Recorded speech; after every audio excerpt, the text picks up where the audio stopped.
Nous continuons sur les méthodes d'observation de la cellule avec les techniques de microscopie électronique et nous allons voir qu'il y a d'autres techniques de préparation des échantillons. Alors, l'une de ces techniques s'appelle le cryodécapage. C'est une technique qui permet d'étudier les surfaces externes réelles des cellules et de leurs membranes. Elle est basée essentiellement sur la méthode de cryofracture dans laquelle il y a une première opération de congélation, c'est le premier terme ici, suivie d'une opération de cassure ou de fracture. La fracture se fait préférentiellement au niveau d'un plan membranaire, ce qui permet de révéler une surface membranaire, un plan membranaire. Cela révèle les formes et les reliefs des différentes structures cellulaires. Par exemple, le noyau apparaîtra avec une forme sphérique au niveau de la surface et les autres structures apparaîtront avec des reliefs. L'opération consiste ensuite à essayer de faire une sorte de moulage qui va nous donner l'empreinte de ces différents reliefs. Alors, ce moulage donc va révéler les formes des différentes structures et c'est copié, et c'est cette copie qui est fabriquée qu'on va passer à l'observation et qui va nous donner des informations sur la structure au niveau de ce plan membranaire. Alors, l'opération se fait en plusieurs étapes. Donc, comme je l'ai dit, ça commence par une étape de congélation. On utilise la température de l'azote liquide qui est à moins 196 degrés Celsius. Donc, la structure structure cellulaire étudiée est transformée en un bloc solide qui est ensuite fracturé. Donc, c'est l'étape de fracture. La cassure se fait en fait dans des conditions précises, sous vide, et ça casse préférentiellement. Donc, le plan de fracture se fait préférentiellement au niveau de la couche membranaire. Alors, au niveau de la membrane, il y a deux couches lipidiques et donc la fracture se fait au milieu de ces deux couches lipidiques. Donc, l'opération continue en essayant donc de copier la surface membranaire révélée. Mais tout d'abord, avec une opération de sublimation de la glace, donc on abaisse la température pour que la glace se transforme directement en gaz, ce qui permet donc de révéler les formes au niveau du plan membranaire. Donc cette opération s'appelle un décapage. En fait, on obtient deux parties au niveau de la cassure, ce qui permet d'avoir deux faces, deux surfaces dans lesquelles on a les reliefs des structures membranaires. Alors, pour copier les formes au niveau de l'une des faces ou des deux, on utilise du platine. Alors, le platine est vaporisé de façon oblique, donc il va se déposer sur les parties exposées au niveau des reliefs cellulaires, au niveau des formes qui sont révélées. c'est ce qui nous donnera au niveau de l'observation des ombres, c'est pourquoi on parle d'ombrage. Ensuite, on vaporise du carbone de façon perpendiculaire à la surface du plan membranaire ciblé, ce qui permet de consolider le platine. Alors, l'opération ou la suite des opérations consiste à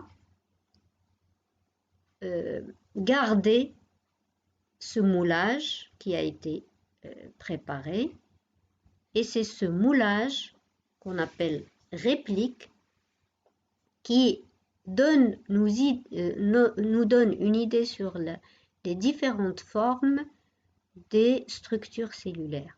Donc une réplique, c'est une copie des formes des structures cellulaires révélées.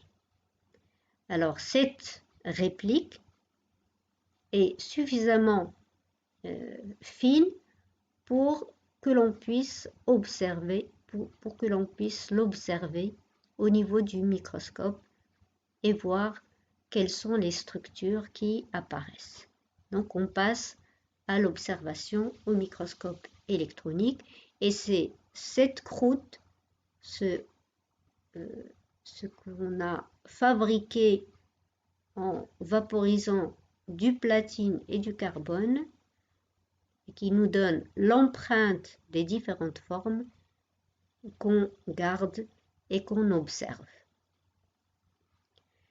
Alors, avec des schémas, on peut peut-être comprendre mieux.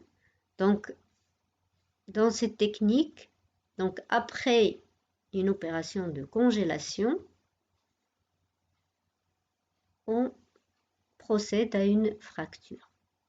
Donc ici, la fracture se fait à l'aide de ce couteau, et on sait qu'elle suit ce plan qui est plus fragile. Donc ça sépare la cellule au niveau de la couche des lipides, couche membranaire. Donc on peut, ici schématiquement, vous voyez que le noyau apparaît avec une forme sphérique. Il y a ici des mitochondries. Il y a ici une vésicule aussi sphérique. Donc au cours de l'étape suivante, qui est l'étape de décapage, avec la sublimation de la glace, on révèle la forme sphérique du noyau qui apparaît ici au niveau de ce plan membranaire. Cette vésicule aussi apparaît bombée. Si on devait faire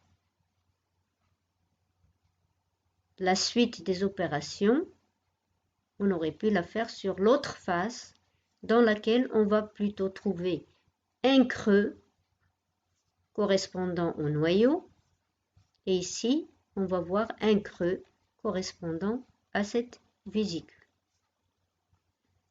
Alors après le décapage, on a l'opération d'ombrage. Donc vous voyez que l'échantillon est ici avec ses formes révélées au niveau d'un plan membranaire. Il est déposé sur une membrane support. Ensuite, on vaporise du platine ou un métal lourd de façon oblique, et vous voyez que il se dépose ici sur les zones exposées. Voilà. Et ça donne donc des couches d'épaisseur différentes, et ça donne au niveau de l'image observée par la suite, ça donnera une ombre. Alors pour récupérer ce moulage qui est en train de se fabriquer, de se créer, on vaporise du carbone perpendiculairement à la surface. Donc, on vient de fabriquer le moulage, donc la réplique. C'est tout ce qu'on veut garder. Et donc, le reste de l'échantillon, on va le dissoudre. On utilise des produits qui vont agir sur l'échantillon et on ne gardera que le moulage qu'on a préparé à l'aide de cette technique. Donc, après lavage, on récupère donc la réplique et on passe à l'observation au microscope électronique à transmission.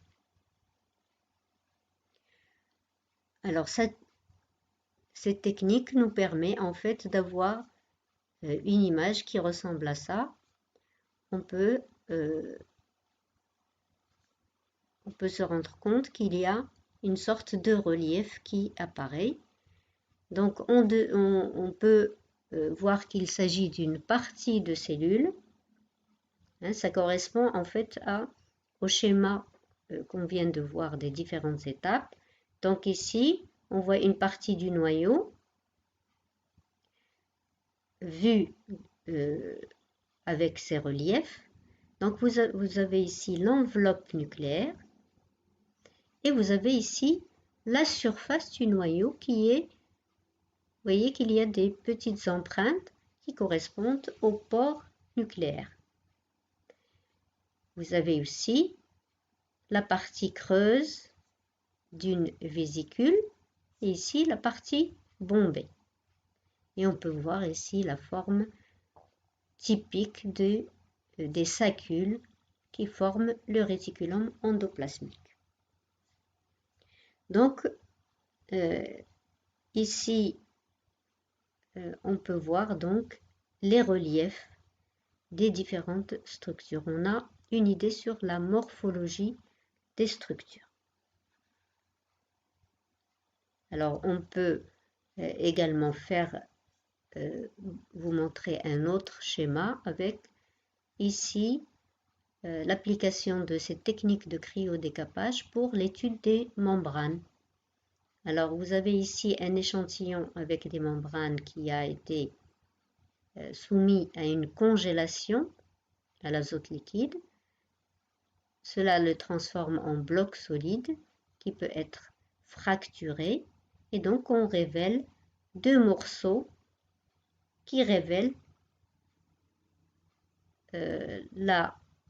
les formes au niveau des plans révélés. Alors, dans la suite des opérations, la vaporisation de métal obliquement, la vaporisation de carbone permet de récupérer une réplique qu'on observe au microscope électronique et qui révèle donc ces structures particulières qui correspondent à des protéines. Donc c'est ainsi qu'on s'est rendu compte que la membrane plasmique ne contient pas que des lipides, mais elle contient des protéines qui apparaissent avec cette méthode de préparation qui apparaissent sous forme de petits grains à la surface au niveau de la membrane. Alors, il existe d'autres techniques de préparation des échantillons. Alors, il y a deux autres techniques qui sont appliquées aux petits organites, des organites de très petite taille. Alors, exemple, les ribosomes. Et on a aussi des organismes qui sont de petite taille comme les virus, les bactériophages, les bactéries. Alors, on n'applique pas les méthodes classiques parce qu'ils sont de petite taille, mais on peut appliquer l'une des techniques suivantes, la coloration négative et l'ombrage. Alors après une opération de fixation et de déshydratation, on les met directement sur un film transparent aux électrons et on applique des solutions, des produits pour continuer la technique. Alors on va commencer par la coloration négative qui est appliquée dans l'exemple choisi ici dans le cas de la préparation de bactéries. Alors, dans la coloration négative,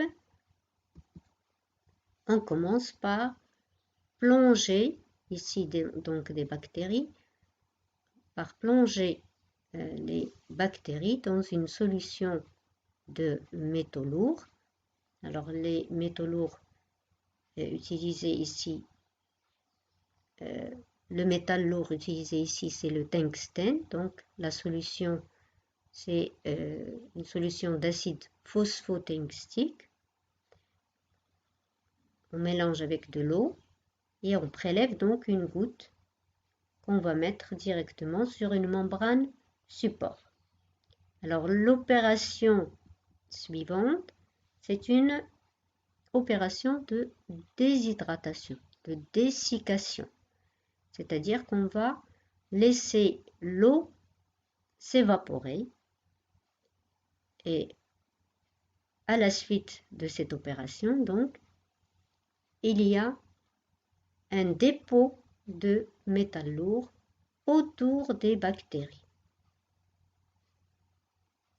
Alors, donc, lorsqu'on passe à l'observation, on voit qu'il y a une concentration de tungstène autour des bactéries. Et donc, la bactérie, on peut voir ici l'ensemble, la forme en bâtonnet de cette bactérie,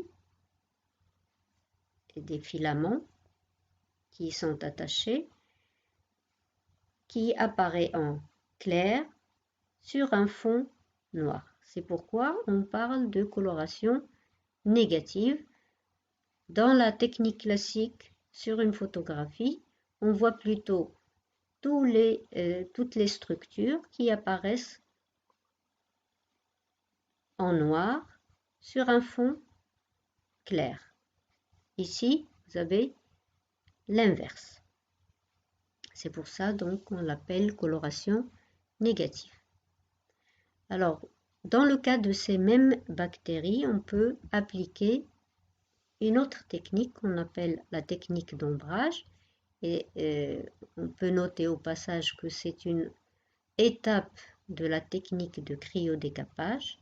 Donc, on procède au niveau de cette étape pratiquement de la même façon. Donc, on a un échantillon de bactéries, hein, c'est l'exemple choisi. On les mélange avec de l'eau, on dépose sur une membrane support et on passe à l'application oblique, à la pulvérisation oblique d'un métal lourd qui va donc se déposer de différentes façons, à différentes épaisseurs au niveau de la surface de la bactérie. Alors lorsqu'on passe à l'observation, lorsqu'on met l'échantillon sur une grille pour l'observation, on voit qu'il y a un effet d'ombre qui a été créé, ce qui nous montre une sorte de relief. Donc on voit une image tridimensionnelle.